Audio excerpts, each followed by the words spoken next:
అందరు ఎలా ఉన్నారు? నేనైతే చాలా బాగున్నాను. మీ అందరూ కూడా బాగుండాలని మనస్ఫూర్తిగా కోరుకుంటున్నాను. మీలో ఎవరైనా నా ఛానల్ ఫస్ట్ టైం చూస్తున్నట్టయితే తప్పకుండా సబ్స్క్రైబ్ చేసుకోండి. అలాగే వీడియో లాస్ట్ వరకు చూసి లైక్ చేసి వెళ్ళండి. వీడియో ఎలా ఉందో నాకు కామెంట్ రూపంలో తెలియజేయండి. ఈ సంవత్సరం అయితే పిల్లలను స్కూల్కి వేయాలి, మంచి చదివిపియాలి అనుకున్నాను, కానీ వీళ్ళు లేవడమే 10 గంటలకు లేస్తున్నారు ఈ చలికి.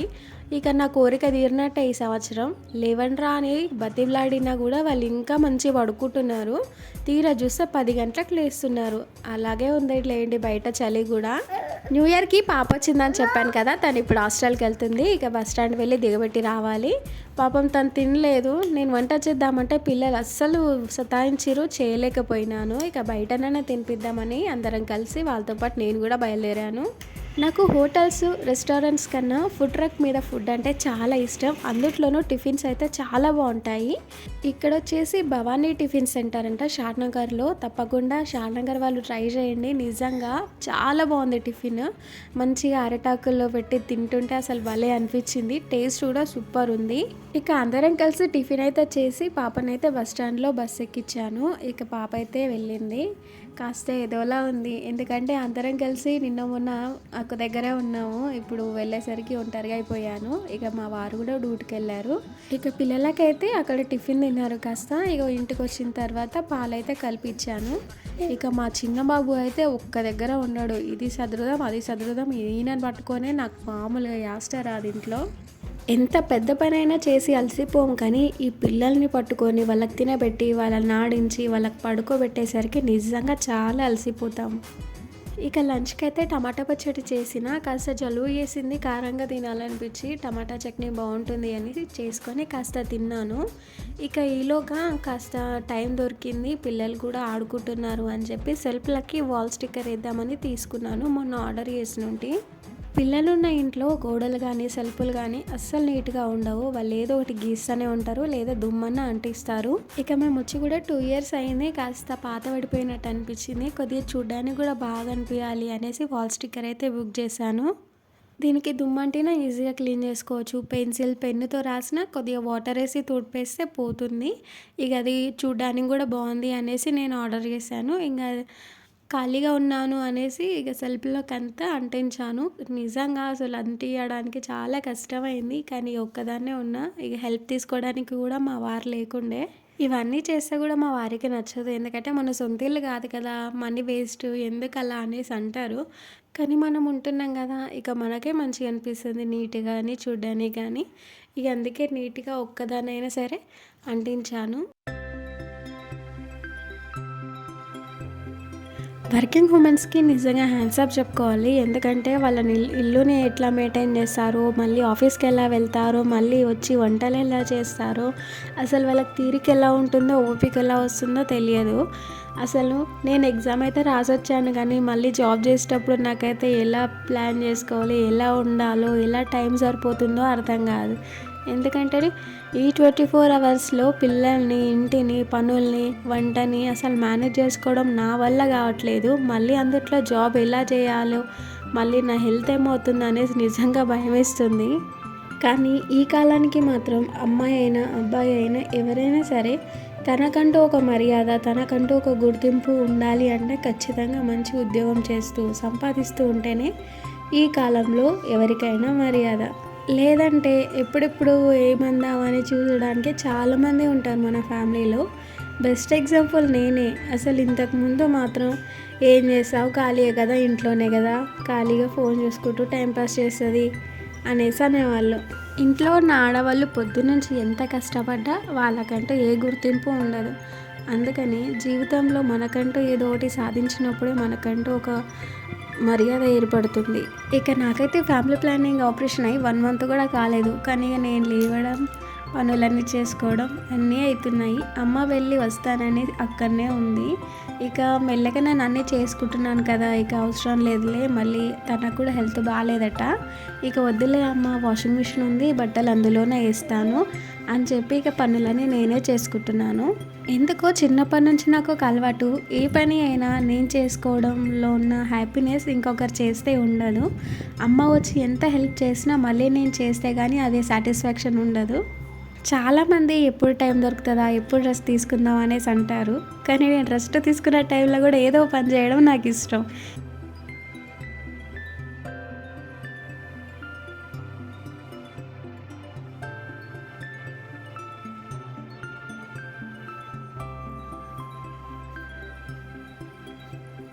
ఇక బట్టలన్నీ అయితే తీసుకొచ్చి మడత పెట్టాను. ఇక ఈవినింగ్ అయిపోయింది. ఇక పిల్లలు ఆడుకునే టైం ఇది. కానీ బయట చాలా గాలేసింది అని బాల్కనీ డోర్ ఓపెన్ చేశాను. ఇక్కడ అంతా గాలి రాదు. ఇక బయట కూడా పిల్లలు పెద్దవాళ్ళు అందరు కనిపిస్తారు అనేసి కాసేపు కూర్చుందాము అని పెద్దబాబుతో వచ్చాను. చిన్నతనేమో పడుకున్నాడు. నాకు డే మొత్తంలా ఈవినింగ్ టైం అంటే చాలా ఇష్టం. ఎందుకంటే పనులన్నీ అయిపోతాయి, పిల్లలతో కాస్త వాళ్ళతో టైం స్పెండ్ చేయొచ్చు. ఇక బాల్కనీలో కూర్చోవడం అంటే చాలా ఇష్టం. ఇక చిన్నోడు ఉంటే కాస్త భయం వేస్తుంది, ఎందుకంటే వాడు తొంగి చూస్తాడు అట్లా అని. ఇక మా పెద్దోడితో అయితే మామూలు టైంపాస్ కాదు. ఇక వాడు 1 2 3లు ABCDలు చెప్తూ మాటలు నేర్పిస్తూ కాస్త వాడితో సరదాగా టైం స్పెండ్ చేశాను. కానీ వాడి స్కూల్కి తోలిచ్చిన తర్వాత నిజంగా చాలా మిస్ అవుతుండొచ్చు. వాడితో ఎప్పటికీ మన వెంబడే ఉంటారు కదా. సడన్గా స్కూల్ అనే పదంతో మనకి వాళ్ళకి చాలా దూరం ఏర్పడుతుంది. కానీ ఒకసారి కోపం వచ్చినప్పుడు అంటే నేను స్కూల్కి పంపించేస్తాను రా, నాకు ఈ గోల ఉండదు అనేసి అంటున్నాను. కానీ వాళ్ళు వెళ్తే నిజంగా ఎంత బోర్ వస్తుందో డే మొత్తంలో. అసలు ఎలా ఉంటుందో ఆ టైం అసలు ఊహించుకుంటేనే చాలా బాధగా ఉంది. పిల్లలు మన లైఫ్లోకి వచ్చినప్పటి నుంచి వాళ్ళని వదిలిపెట్టి నిమిషం కూడా ఉండం కదా. కానీ స్కూల్ అనే పేరుతో వాళ్ళకి మనకి దూరం అప్పటి నుంచే ఏర్పడుతుంది.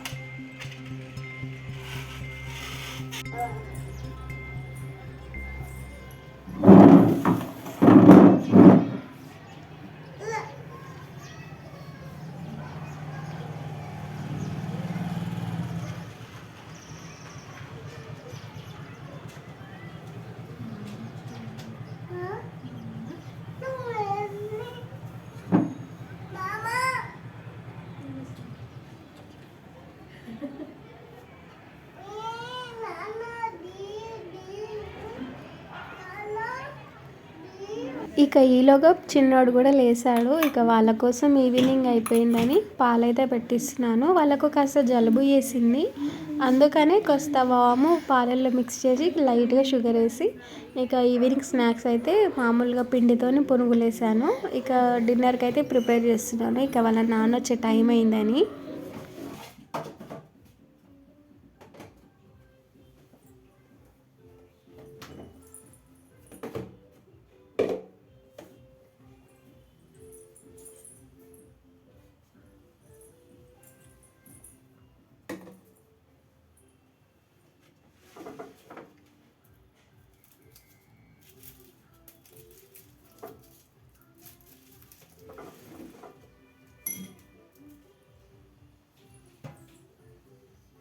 నాకైతే పనులు నీట్గా చేసుకోవడం, నీట్గా పెట్టుకోవడం అంటే చాలా ఇష్టం. మా నాన్న కూడా చాలా మెచ్చుకుంటాడు ఈ విషయంలో నన్ను. ఈ న్యూ ఇయర్ ఎఫెక్ట్ ఏమో కానీ కేకు, కూల్ డ్రింక్స్ అనేసి అందరికీ జలుబు అయ్యాయి. అసలు నాకు కూడా అయ్యింది, కానీ నేను తినలేదు, తాగలేదు. కానీ ఇంట్లో మా వారికి పిల్లలకు వచ్చింది. వాళ్ళందరూ కలిసి నాకంట పెట్టారు. అందుకోసమని కాస్త మసాలాలు వేసి టమాటా రైస్ అయినా చేసుకుందాం, నోటికి కమ్మగా తినాలనిపించిందని ప్రిపేర్ అయితే చేస్తున్నాను. చిన్నప్పుడు ఈ వంటకం నాకు మా వదిన నేర్పింది. ఇక అలాగే నేర్చుకున్నాను.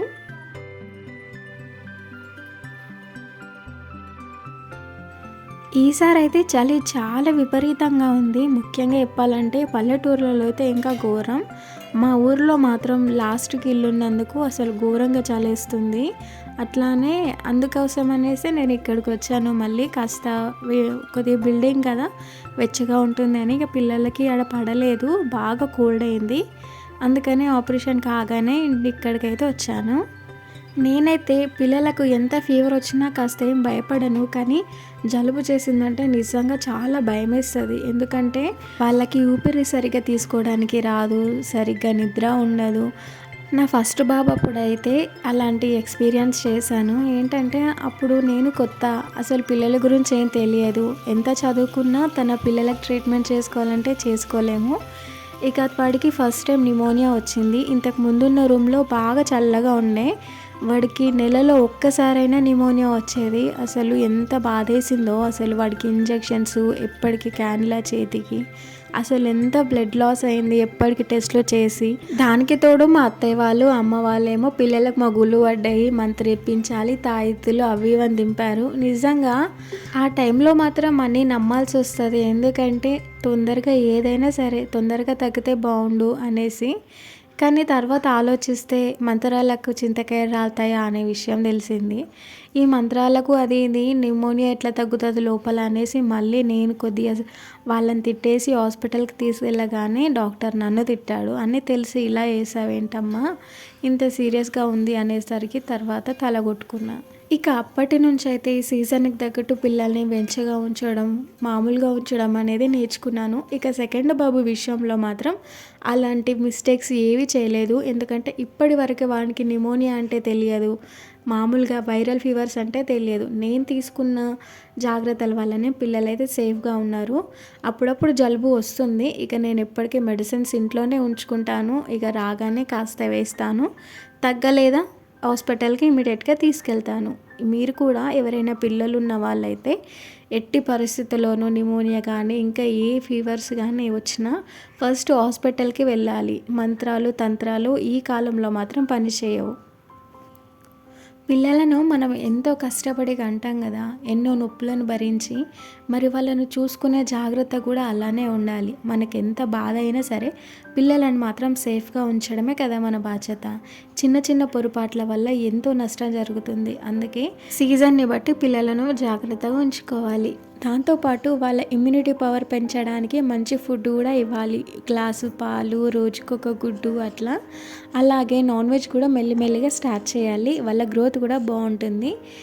ఇక మా పిల్లలకైతే పల్లి లడ్డు, అట్లానే బెల్లం లడ్డు, చిక్కీలు చాలా ఇష్టం. అవి కూడా అప్పుడప్పుడు చేసిస్తుంటాను. ఇక మన టమాటా రైస్ కూడా రెడీ అయిపోయింది. దాంట్లోకి మామిడికాయ చట్నీ వేసుకొని తినడం నాకు చాలా ఇష్టం. అమ్మ మొన్న లాస్ట్ సమ్మర్లో పెట్టింది ఆవకాయ, భలే ఉంది. ఇక తినడానికైతే లేదు, ఇంకా కొద్దిగా పైన తీసుకుందామనేసి ఒకసారి చూసి కలిపి తినడానికైతే డబ్బాలో తీసి పెట్టుకున్నా.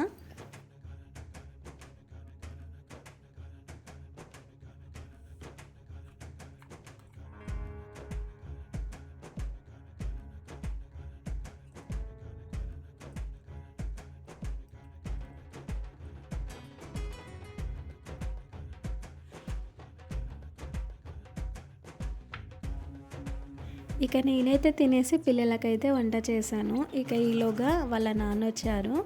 ఇక చేసిన పునుగులు అయితే వాళ్ళందరికీ ఇచ్చాను. ఇక వాళ్ళు ఏం చక్కగా ముగ్గురు కలిసి తిన్నారు. ఏంటో పొద్దున్నాక నా దగ్గర ఉండి నా వెంబడి తిరిగిన నాన్న రాగానే నాన్న కూర్చులు అయిపోతారు. ఈ విషయంలో చాలా జెలసీగా ఉంటుంది కదా ప్రతి మదర్కి.